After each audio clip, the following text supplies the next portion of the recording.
Welcome to With All Due Respect. This is a podcast for women over 40 who are looking for sane, frank advice about their health and wellness, especially through and after menopause.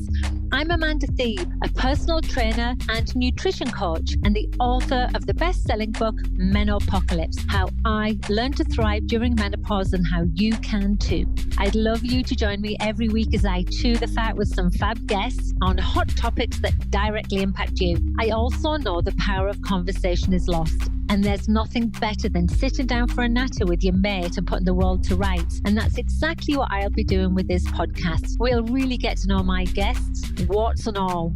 I've made it my mission to help you by exploding a few myths and presenting you with plain, simple facts. These inspiring conversations will hopefully empower you to be a healthy, strong, resilient bitch, just like me. Before we get started, don't forget to hit subscribe and leave a review, and then visit me at amandathebe.com. And now let's get started on today's show.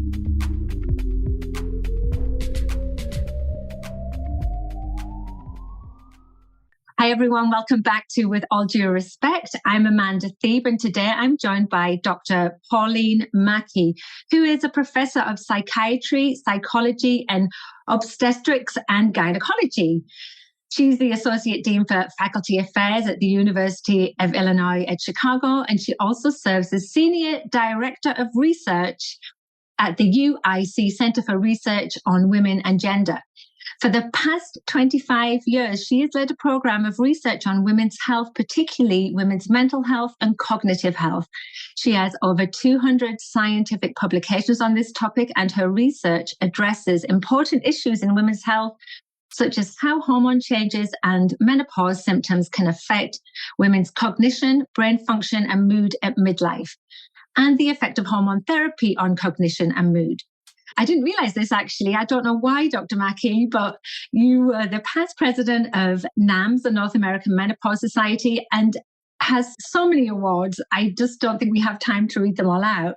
But one of the reasons I've asked Dr. Maki onto the podcast today is she is the co-author of a commissioned International Menopause Society White Paper, which is called Brain Fog in Menopause, a healthcare professional's guide for decision-making and counseling on cognition.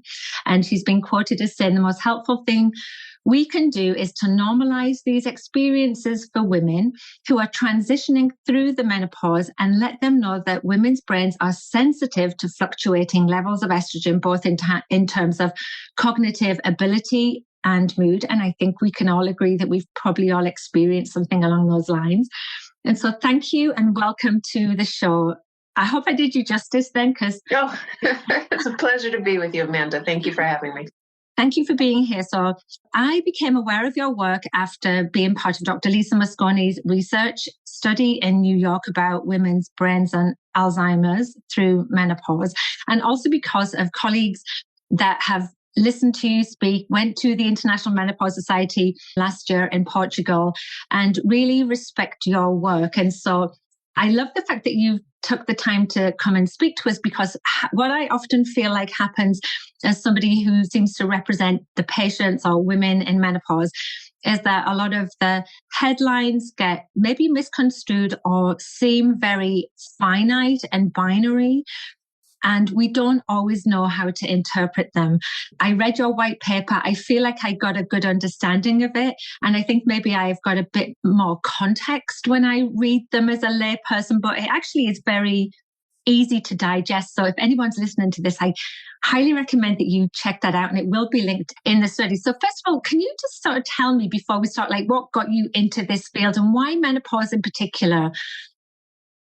Yes. So thank you for having me. And I'm pleased to be talking about this issue with you, because I share your perception that oftentimes information on menopause generally, and in particular in cognition and mood, is presented in kind of absolute terms. This is what happens, when in fact the experience can be very different from one woman to another. And the factors that contribute to her experience can differ from one woman to another. So I hope we get a chance to talk about that. My own personal journey to research in memory and menopause came from my interests, my lifelong interests in promoting work that celebrates women. So it came really out of my feminism. I was part of the Riot Girl 1990s music scene and really felt compelled to bring that kind of perspective to my science. And I was trained at the University of Minnesota, where I was really fortunate to get a solid foundation and in areas of research that focus on how do you do research, really, how do you design studies, how do you interpret studies, and the like. And I brought that in my training in neuroscience to the question of Alzheimer's disease. When I was a postdoctoral fellow at Johns Hopkins University, there wasn't much that was known about women in Alzheimer's disease, but there was, in fact, a very reliable signal in the literature that suggested that women who were on hormone therapy had a reduced risk of developing dementia later on. And the question, was it the hormone therapy, or was it the characteristics of the women who chose to go on hormone therapy that resulted in the reduced risk of Alzheimer's disease? And Amanda, we still don't know. So that's not what we're hearing now, is it? Right. It's not what we're hearing. And it's because the literature is actually quite inconsistent. And the literature is inconsistent even within the same study.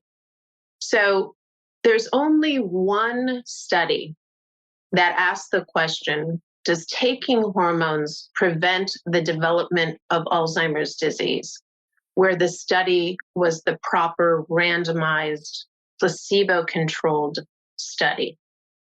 And why is that? Because those studies are very, very expensive. They take a lot of women and you have to follow them for many, many years. So it's very difficult to do those studies.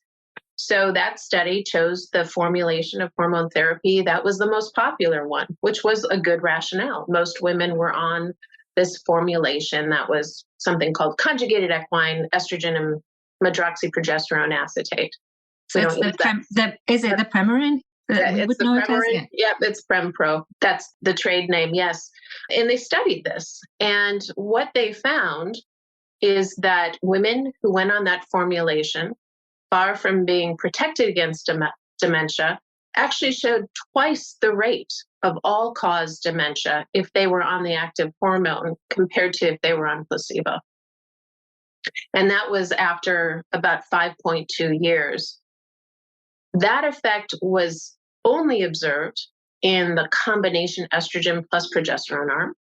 It wasn't significant in the estrogen alone arm, but it really raised a lot of questions about why that pattern of results differed so much from the observational studies, meaning the non-randomized one.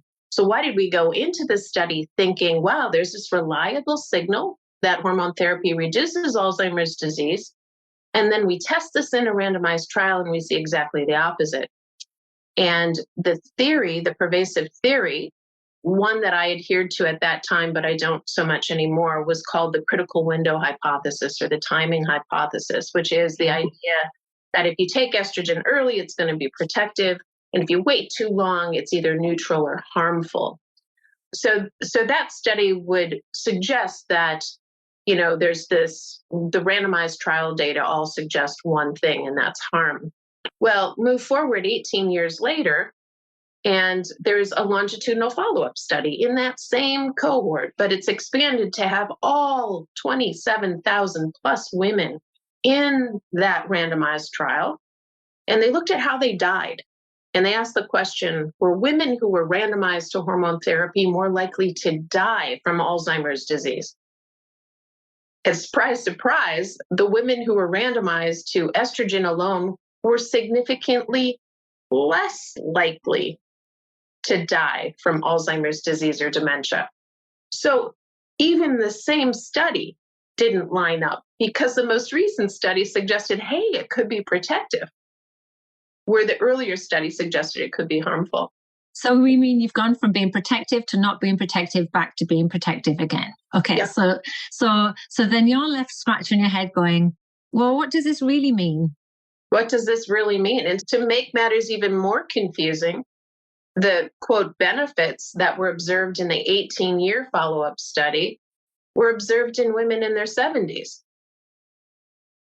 not in women who are randomized in their 50s, who really have low rates of dementia. It doesn't mean that it might not benefit them. It's just they're not old enough yet in real time for us to see a benefit.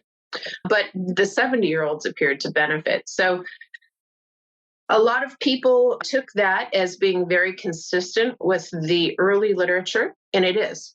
You look at the magnitude of the effect observed, around 27% reduced risk, and it's very consistent with what we saw early. And that could be reassuring. But then the challenge in the benefit of being on programs like yours is that how do we help women interpret that for their own decision making about hormones, right? So does that mean for a given woman who's worried about Alzheimer's disease, if she, quote, believes the most recent data, should she consider being on hormone therapy? Well, in that white paper, we did an analysis called a number needed to treat, meaning how many women would need to take hormone therapy to prevent one case of dementia based on the numbers in that reason. And it's over 2,000. I remember reading that. It was like something like 2004 women treated, only one woman would experience the benefit, right? So what does that mean? It means that she'd be exposed to the risk of breast cancer. She'd be exposed to the risk of stroke. And more than 1,999 women would take it without the benefit to dementia, right? So it's challenging for the everyday woman to understand, how do you take these numbers that are published in research studies, like a 27% reduced risk of dementia, and translate that to my own decision making? And that's where numbers like that number needed to treat can be very helpful. And would that be considered statistically insignificant as far as treatment, or significant? It's significant. Okay. It's statistically significant. It was, in fact, one of the few benefits that were observed with hormone therapy in terms of causes of death over 18 years. But it's rare. It's a rare benefit, right? I apologize. I didn't mean to interrupt you. It's okay. I was just going to go back to you saying the heightened risk of stroke and breast disease, but are you talking about someone that may have been on hormone therapy for a long time, and that it's like an age related? Because I know that can be confusing to hear as well. Yeah, so the experts agree that for symptomatic women between the ages of 50 and 60, or those who are recently postmenopausal and who are experiencing moderate to severe symptoms, meaning hot flashes, the benefits of hormone therapy outweigh the risks. This is a uniform but neglected medical conclusion that's common across American College of Obstetrics and Gynecology, the North American Menopause Society, the Endocrine Society, the International Menopause Society. All the experts agree that for the symptomatic young woman, it's beneficial. Even in that group, it's a rare risk of stroke that you can see. And as you age, of course, the risks, the base rates, meaning even if you weren't on hormone therapy, your risk of breast cancer increases and your risk of stroke increases. So really the hormone effects build on that age-related increasing risk. And being a woman and getting older. That's right, exactly. And accumulating all the other health risks that we accumulate, like our hearts aren't as healthy and our vessels aren't as healthy as we age. And so those small risks that are observed when women are in their 50s get larger over time. And so that's why it's really important that we consider the benefits and the risks of hormone therapy, and that we be very, very careful in using hormone therapy with the idea that it's going to primarily prevent something like Alzheimer's disease, without thinking about, but then it might cause this negative effect, right? So we have to weigh the risks and benefits. Yeah, and it's that looking at something in a very binary, like clickbait manner. And unfortunately, for the general population and most women going through menopause, they're reading like trash, like the Daily Mail, saying, every woman's going to get dementia through menopause. And so that's so harmful. And I have women in my community, some are on hormone therapy, some don't want to, some can't because of inherited risk, like breast cancer survivors potentially. Some people like me who were very sensitive to hormones and actually became suicidal on them. It was terrible. Mm-hmm. And so there's not one part of me is worried about like developing Alzheimer's, but it's because I've spent the time to try and understand what the full picture looks like. And so it must be completely frustrating for you to see these headlines and then just feel like, well, this is my life's work and you're just literally ignoring everything I'm saying. It's frustrating for me, but much, much more of a concern for me is how this makes women feel, because 60% of women experience a worsening subjectively of their memory. Okay. We can measure this in about 20% of women, which is much smaller than that 60%. But the 60% of women who get this sense that, oh, my memory's not as good as it used to be, right? And then maybe they also know that 2/3 of people with Alzheimer's disease are female. And if they have longevity in their family, they're going to have a relative with Alzheimer's disease, likely, because Alzheimer's disease is an age-related illness. And the more longevity you have in your family, the more likely, unfortunately, you are to have Alzheimer's disease in your family. So when a woman walks into the room and she thinks, oh my gosh, what am I here for? I forgot why I came in this room. Or if she runs into somebody in the grocery store who she knows and she can't remember their name, she thinks, oh my word, there's something wrong with my memory, right? There's something wrong. And then there's this messaging that when you go through menopause, you're experiencing the beginning of Alzheimer's disease, which is terrifying. Absolutely terrifying, right? I see that, and it's so harmful. And so it actually leads me on. I did pull together a bunch of questions. We may not get through them all, but it's based on the paper itself. And I think it's really going to help reassure a lot of women. So based on that, can you talk a little bit about what we mean by cognitive function and what actually brain fog is? And one of the reasons I'm asking you to define that is because for the longest time, I kept thinking, well, what do you even mean by brain fog? Because I used to put the remote control in the fridge all the time, but I think I think I'm just a bit dippy sometimes, and so we all look at things like differently with it, but you have a definitive description. And then from there on, can you sort of talk about like what cognitive function does change in menopause? Sure. So by cognitive function, we really mean mental abilities. We mean our ability to learn, to remember, to concentrate, to move through space and remember how to get somewhere. We try to learn the names of things, like we test people's ability to remember what an abacus or a muzzle is. We have all these different cognitive abilities, and there are mental skills.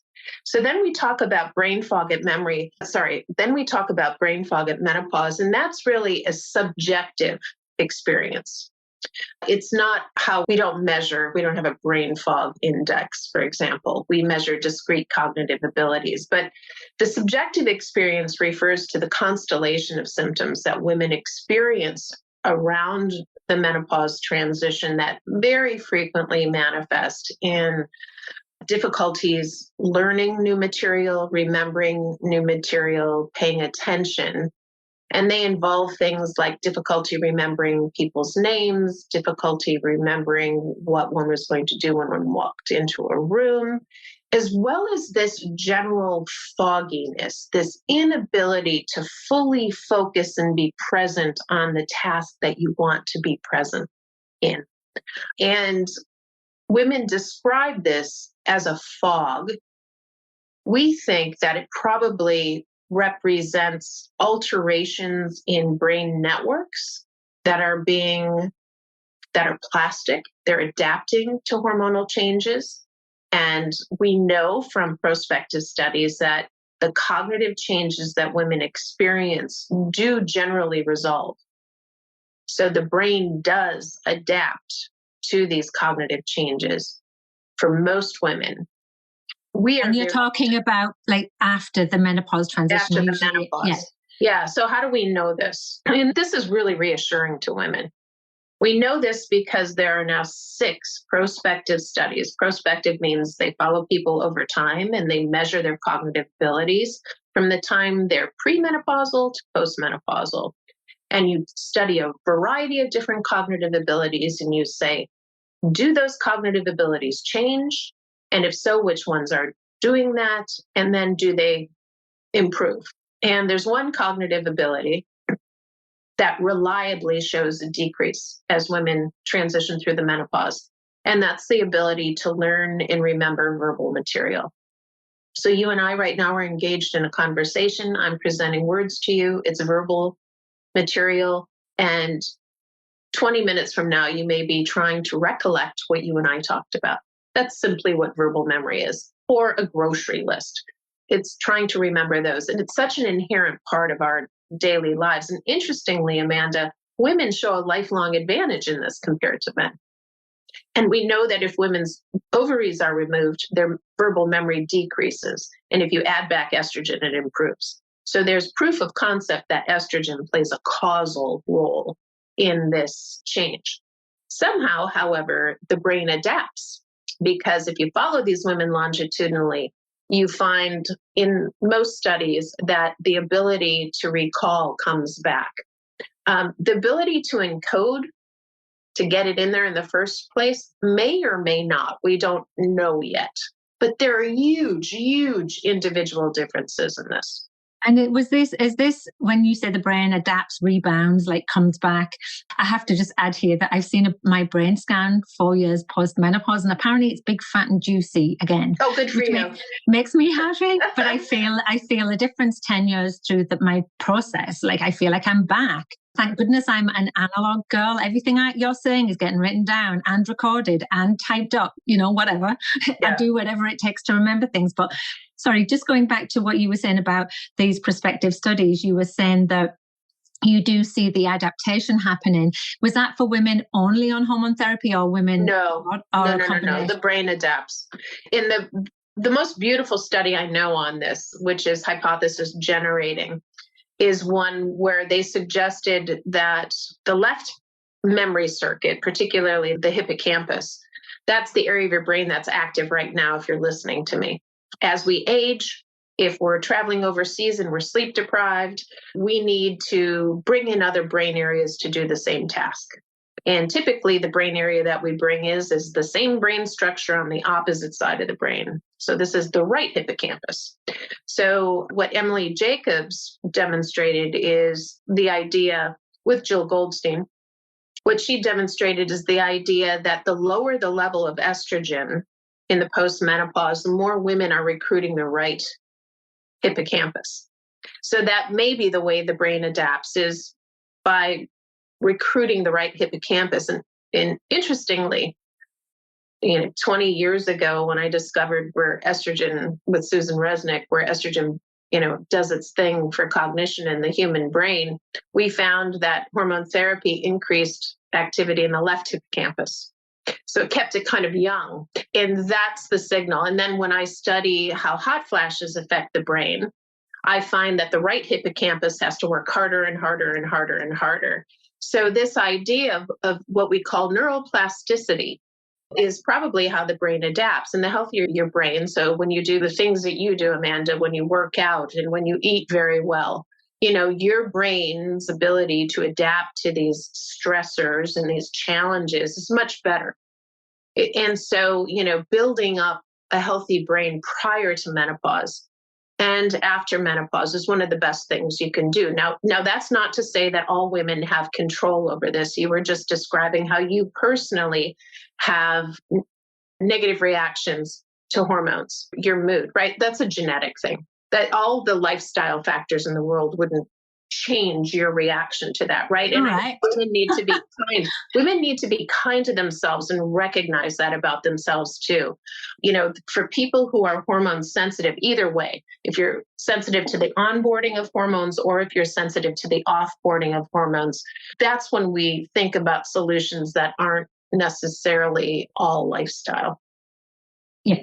And that's great because that's looking at that individual person in front of you. Right. And so, and that really was reassuring. And so moving on, you did touch on the hot flashes. And this is something I found fascinating. And I feel like be forever learning about menopause. And clearly it's, just I'm doing something as like a passion project after struggling and then wanting women to feel empowered.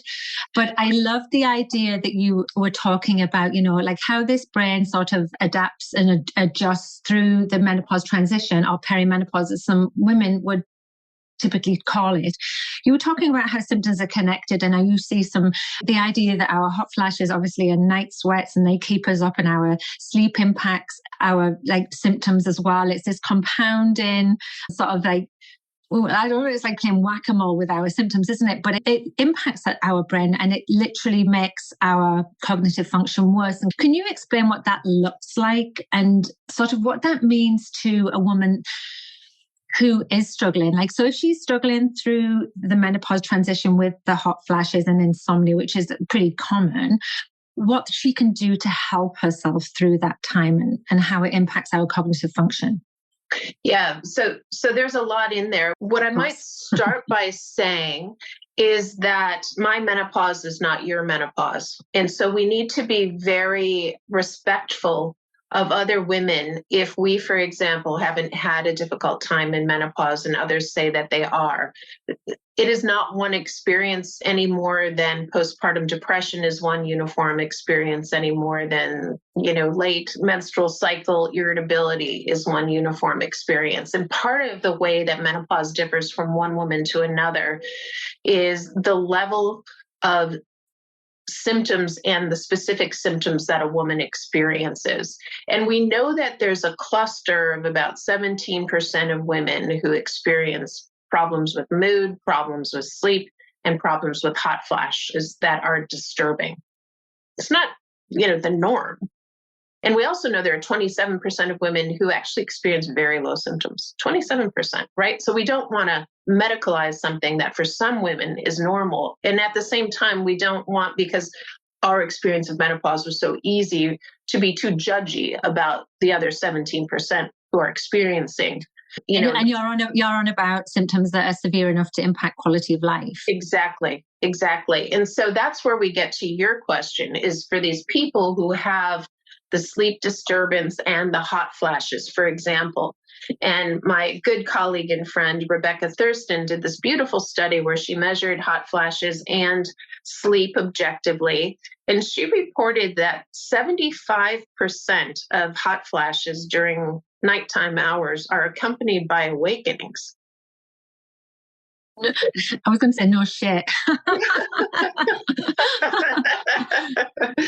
75%.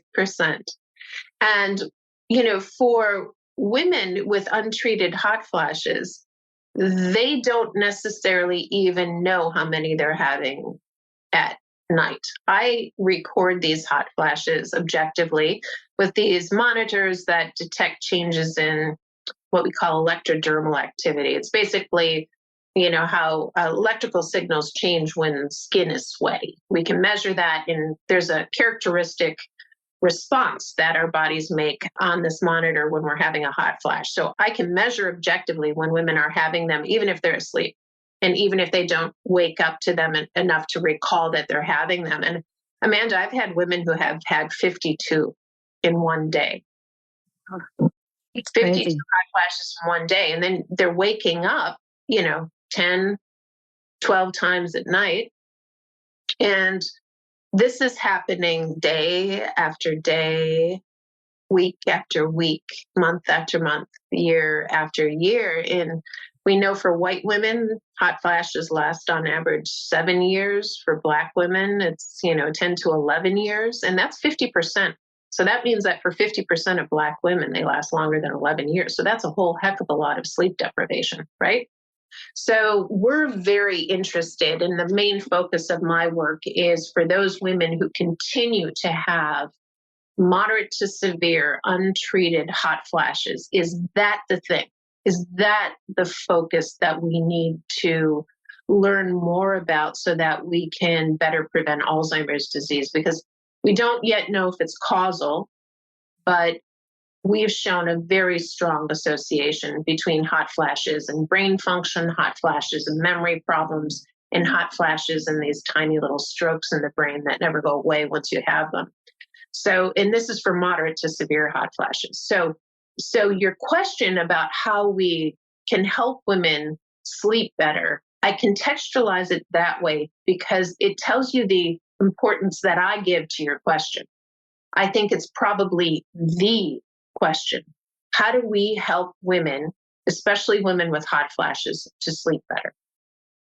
Because sleep and treatment of sleep disorders is really important. There's a study showing that one night of sleep deprivation leads to changes in the fluid that circulates around the brain. And you can measure after one night more Alzheimer's disease precursors after one night of sleep deprivation. And what happens when we sleep is pretty cool. There's this literal wave, like a wave you'd see in the ocean, a wave that mechanically clears out toxins from our brain through something called the lymphatic system.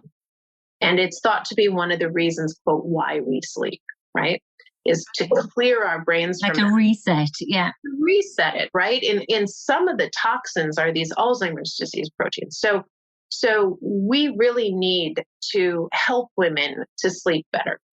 So my advice for women to sleep better, if you're having hot flashes and you're having hot flash related awakenings, treat the hot flashes because that will help you to sleep. That's one bit of advice. Now, this is women with moderate to severe. This isn't if you have one or two, but treat the hot flashes because you'll prevent, in theory, a lot of awakenings.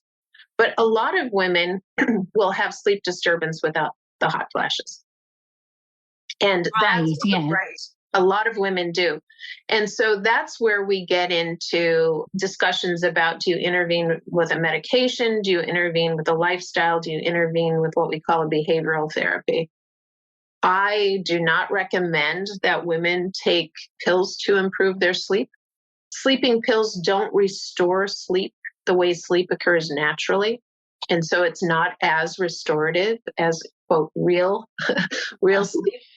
And the benefits go away as soon as you withdraw from the medication, right? So it's not a long-term solution. It can be a short-term solution for people, for example, who are going through trauma or grieving or, just need a little help, and of course we want to support their use for those purposes. Now, what about lifestyle factors? That's where sleep hygiene, which is really, really difficult and really requires sleep self-discipline, comes in, because it requires us to basically train the body to expect sleep. And do it for a long time because it takes a long time to adapt, right? And I think people try it for a couple of weeks and go, yeah, that's not working. And it's like you need to be doing this for months before you're likely going to see some type of a improvement, right? That's right. That's right. So it means something as simple as not putting your phone next to your bed. I know that sounds strange, but it turns out that there's a part of our brain that's constantly monitoring in the background our phones if they're near us.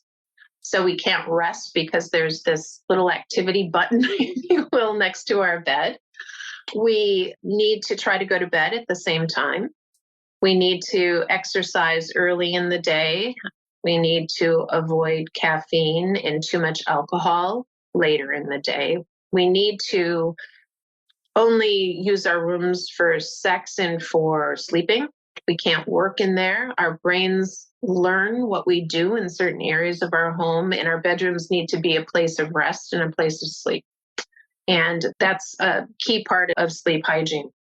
So that can be challenging for women.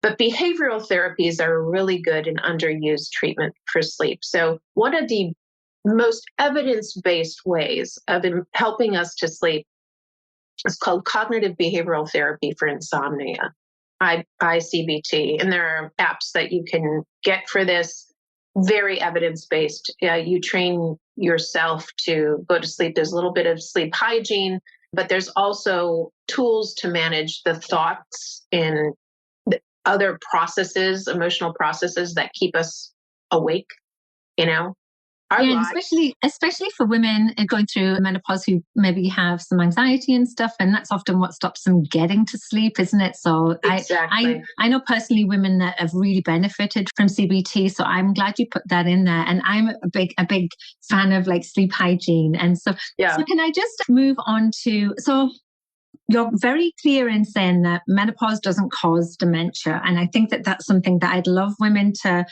take away from this conversation. But I also want to ask you, so obviously I've spoken about this before. I see the headlines. I listen to the women in that community. They're connected with me and all of these very binary, bold claims. There was even a made-for-TV documentary that actually turned around at the end and basically said, women need hormone therapy. They need estrogen for their brain because it's a long-term hormonal deficiency and not a transition, which is so harmful, I think. But I'd love your opinion on that. But I'd love to know what you feel like your role of hormone therapy, or for anyone in the UK, they still call it HRT, what that role has in dementia, if any. And when we're talking about estrogen, we should be talking about accumulated estrogen, like for our whole lifetime. And if you can add some clarity to that, because I personally still find it confusing and I'm really trying to learn. Yeah, and I think it's confusing because the literature is confused. So my take on the hormone therapy. So I've just described how I believe that one of the key menopause-related factors that determines our brain health currently and in the future, and that includes the risk for Alzheimer's disease, is how menopause affects our ability to sleep and the extent to which hot flashes contribute to sleep disturbance. That's a key determinant. We can also talk about the importance of depression, which needs to be treated for those women who develop depression during the menopause transition.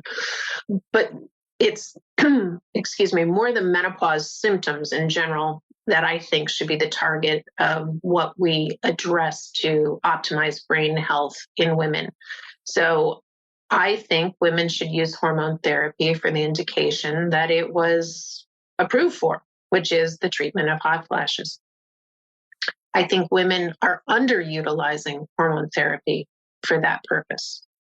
Now, we know that not all women need hormone therapy, and maybe even the majority of women don't need hormone therapy, but there is a subset of women for whom the menopause transition initiates this transition into just reliable sleep deprivation and discomfort.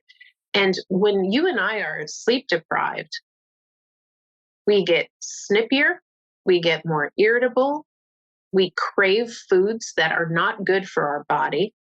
We crave sugary, and this has been shown in beautiful neuroimaging studies. You show a woman who's sleep deprived or a man who's sleep deprived a picture of fruits and vegetables and healthy food versus snacks, and their pleasure centers light up to the bad food.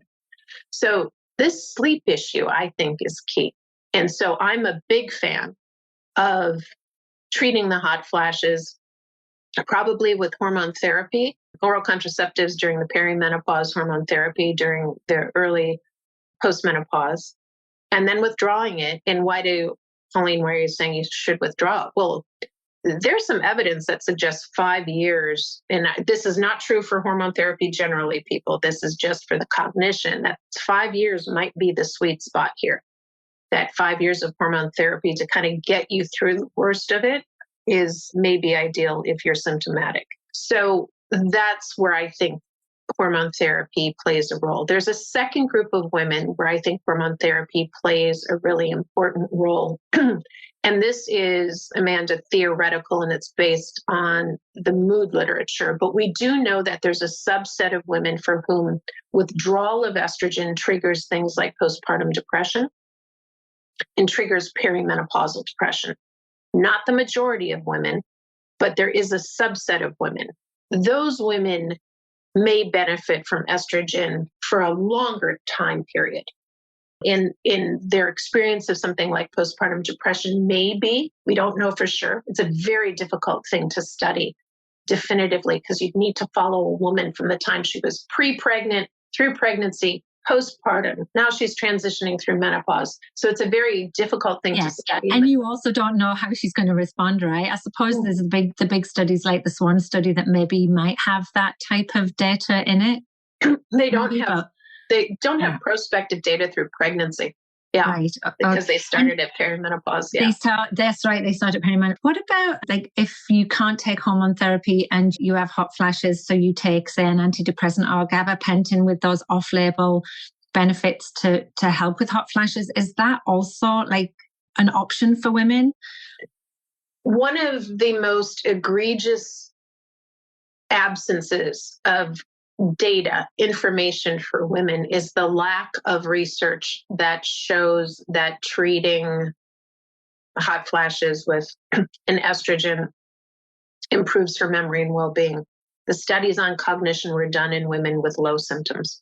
So I can't respond to the question generally with definitive randomized trial data, though we may be able to do that. I did a small trial where I intervened with a anesthesia procedure with my colleague David Waliga at Northwestern University.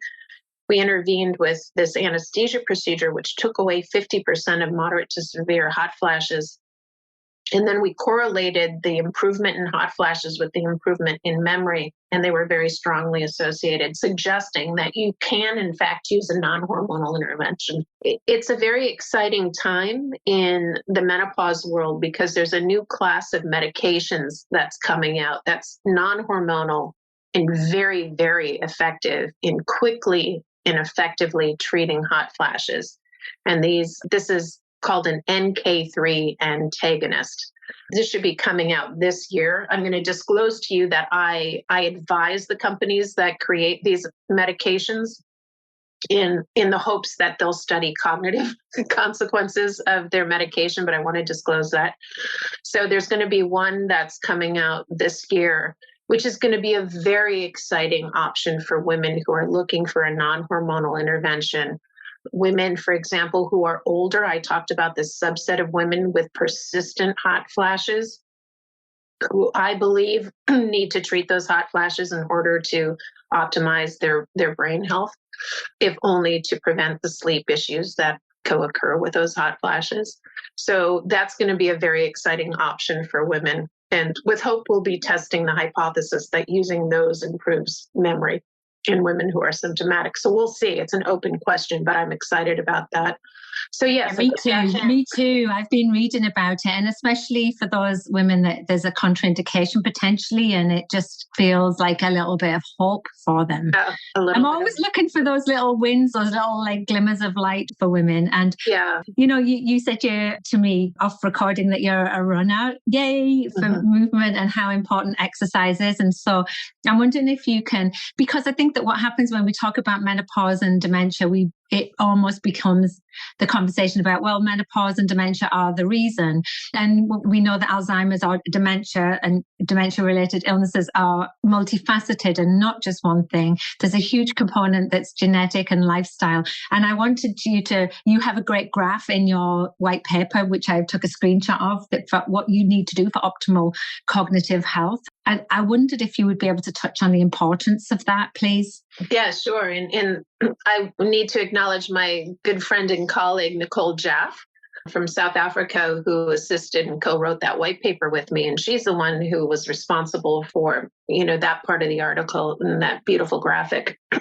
So you're right. It's actually estimated that we can prevent about 40% of cases of dementia through lifestyle interventions, which I think is empowering to women. So what are those lifestyle interventions? Well, aerobic exercise is a key one. And we know you can actually see in brain scans how exercise benefits the brain. It's great for mood, and it's great for these growth factors that help neurons make more functional connections. So I highly, highly recommend aerobic exercise, even if it's something as simple as walking briskly. And there's data to suggest that if you do this outdoors and you do it with friends, it's even better. So, yes, love it. Let's recommend that. What about diet? There was a very large randomized trial of the Mediterranean diet, which I think your listeners probably know of because you're such an advocate for good nutrition and well-being. But, it's lots of fruits and vegetables, lots of legumes, whole grain, fish, a little bit of red wine, minimal dairy, minimal meat, and the like. And it turns out that in that randomized trial, those who were randomized to the Mediterranean diet had a lower risk of what we call preclinical dementia, which is called mild cognitive impairment. So not only is it correlated in studies, meaning people who adhere to the Mediterranean diet have a lower risk of Alzheimer's disease, we actually kind of showed causally that it prevents dementia. So women can, and men too, can be very intimidated by the idea that they need to switch to the Mediterranean diet. So I say, you don't need to switch. Just instead of grabbing those chips, have hummus in your refrigerator and grab that instead, right? Have 1 or 2 legume-based dinners per week instead. You don't have to change everything. Just eat more of it, right? That's like be a bit more plant-forward and stuff like that. And I think that, my approach to nutrition is always, what can you add that is going to benefit you instead of all this restriction that we see all the time? And I almost would say that the Mediterranean diet isn't a diet either. And I think that it really is just a different approach, like a more realistic, healthy approach to nutrition, right? Right. So, okay, good. So we've got the 150 minutes of sort of vigorous exercise, right, moving every week with the improved diet focus. What else is on the lifestyle? It's really important that we optimize our heart health. Our heart health is our brain health.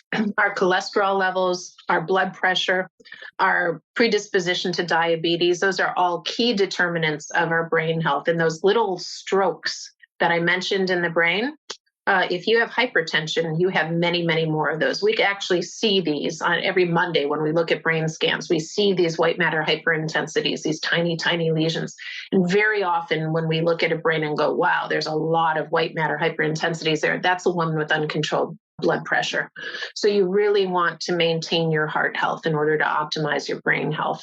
So that's an important one. What we're doing right now, socially engaging with one another and having conversations, is key not only to our brain health, but to our heart health and to our longevity. So this valuing social interactions, planning for them, relishing them, putting aside, all the to-dos and just enjoying one another is really an important part of our brain health. We want to avoid smoking. We want to avoid sports and activities that can lead to brain injury. I've given up American football now, so that's good. Yeah. Yeah, but I understand it. Yeah, skiing, think twice about it, because that triggers these processes in the brain that make your brain very vulnerable to dementia. That's really important as well. And then engaging in new, challenging cognitive activities. So for me, having a conversation about menopause is good socially, but it's not good cognitively because it's not new for me. But it is for me. I'm benefiting your today. brain. That's right. And with hope for your listeners. But I need to do something like read some aspect of history, or read poetry, which I love, or learn a new language, or listen very intently to jazz and try to understand what they're trying to say, right? So really exercising your brain the way you'd exercise a muscle, doing something that really requires a lot of concentration. That's the kind of cognitive activity that's important for your brain. And conversely, not spending a lot of time passively taking in information from your phone or from the television, avoiding that kind of, I'm just a recipient of the information that you're giving to me. I always say that the exception to that is anytime John Hamm is on the screen, at which point I fully enjoy. We can fully just relax and just absorb all of that. I'm with you too, completely. I value your time, and I know we've been talking a long time. And so I'm going to just move on to one of the very last questions. And it was something that I found to be a really fascinating part of your study. And it was the cultural differences about cognition and women going through menopause. And so you say of the 6 million women worldwide who become menopausal every year, 76% will live in developing countries. But menopause studies are done in high-income countries, so the Western world. And so we're not critically looking at menopause as a whole. And I always talk about menopause being a cultural phenomenon as well as a women's health issue. It's a political issue. And we can go on and on about that. But I didn't actually understand how We just aren't looking at other cultures in this through an objective eye. That's correct. And really, the attention that's brought to this issue was by my colleague, Nicole Jaff. Which makes sense, yeah. Yeah. Yeah. So she did a research study called the SWEET study, which was the first study, large-scale study of Black South African women. And she found that this concept of menopause and hot flashes and the like wasn't really a cultural idea. Right. It didn't exist in the way that it exists in Western cultures, but nonetheless, the symptoms were there. The cognitive changes in relation to the symptoms were there, which I thought was a fascinating study because I often wondered, is it just that we possess this idea that there's this thing called menopause, and as a result, we attribute value to it or meaning to it that doesn't exist? Well, this study in South Africa really dispelled that for me because she found these associations. Now, the challenge that women living in these countries have is that we can barely get hormone therapy, but, for those women who live in sub-Saharan Africa where it's very hot and they tend to be heavier women and they tend to have very severe hot flashes, they don't get these treatments, right? So the question is, how do you offer treatments to those women? And, there are behavioral therapies, cognitive behavioral therapy is an evidence-based, demonstrated in randomized trial to improve hot flashes. And so, it's a very challenging question. How do we study menopause you're almost saying there isn't a word for it or a language for it, right? And that's really interesting. And we must see that in other cultures as well, especially say maybe in the Asian culture as well, where there's a little bit more of a respect for women going through menopause. And I think it's like that cultural identity must play a role in it. And I also think stress must play a role in it as well. I feel like Western cultures we feel like we're constantly like spinning our wheels and stressed to the hilt. And I'm quite sure that must play a part. Yes. Yeah. We can learn a lot, can't we, from other cultures and their ability to spend more time with friends and family and relax and just kind of living and being. It's especially in the States where, our identity is oftentimes our work. But I'd be remiss, Amanda, if I didn't also mention that what we see cross-culturally in low-income countries is something that we see in the United States. So I do a lot of work in women living with HIV. I study, dementia and HIV, and I also study menopause. And the reason is that women with HIV were ignored for a long, long time. It was considered a male disease, at least here in the United States. And so I was fortunate to join a long-standing study and add some cognitive tests and some menopause work to that study. In focus groups and in speaking with women in the US who are living with HIV, I remember distinctly this woman had a hot flash right in front of me. And I said, "Are you able to get treatment for your hot flash?" And she said, "Oh, is that what that was?" She said, "No, my doctors never talked to. It's always about my HIV. It's never about my menopause." So you have women who are living with chronic conditions, right? Whose symptoms right here in the United States are ignored and undertreated. And imagine somebody living with a chronic disease like HIV, which thankfully you can live a beautiful life with HIV now with antiretrovirals. And so it's a very different disease. But nonetheless, why should she need to suffer sleepless nights? Right? Because that can't be good for her immune system either, right? So it's the health disparities in the United States as well, especially for Black and brown women. Nobody can get menopause care, and it's disproportionately affecting women of color. So it's a big social injustice, and we need to do better. Yeah, completely. I really love that. And I know there's women doing some grassroots movement to try and change that in the US, thankfully. So as we round up the interview, I think if we could just just clarify, because there's a lot of information for our women to take away from this, those key determinants that we believe are part of our overall cognitive health are the fact that sleep and hot flashes seem to be the key factors, and the treatment of those through those menopause transitional years is really important. And so if women can just sort of understand that, then realize that their brain then can adapt post-menopause, and that they shouldn't go into the experience with fear, knowing that the body has ways of adjusting. Am I correct in? Correct. Yep. There may be a subset of women, again, for whom estrogen is important because they're, quote, estrogen sensitive. But you don't need a PhD in neuroscience to know that all women who live into late life go through menopause, and the minority of them get demented. So menopause can't cause, if you will, then all women would get demented, right? So the question is, what subset of women? And how do we help them? Yeah. What subset of women are vulnerable to that particular factor, and how do we help them? That's wonderful. That's wonderful. Thank you so much, Pauline. And what would you suggest to anyone listening to this that wants to follow your work? How can they stay in touch with what you're doing? Is there an easy way for the general population to access your work? Yeah, so I don't have a social media presence. I work through menopause organizations. So the best way to get my work is through menopause organizations like the International Menopause Society and the North American Menopause Society. You mentioned our white paper. Dr. Jaff, my good colleague, translated that into a patient pamphlet.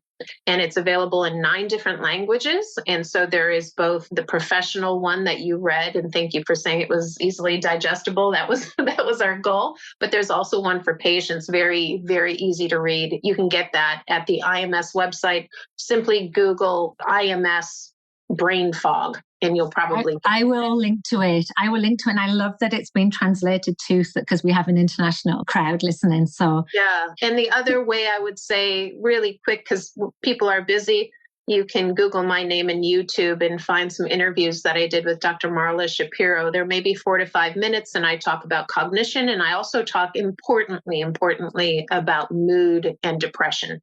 And what do we know about mood and depression during the menopause transition? So I hope your listeners find that helpful. Yeah, I actually watched them before I interviewed, and I loved them. And I like the fact they were only 5 minutes long as well, because it just was just enough to learn. They're very reassuring, and that's literally what I try and do on all of these podcasts: is give valid information so women can just breathe and go, "Oh, thank God for that! I feel like I can move on now." Exactly. Thank you so much for joining me today. I really, really appreciate your time. Thank you for all the work you do. Thank you for the opportunity, and thank you for the work you do. Take care. Bye, everyone. Bye. Thank you so much for listening to the show.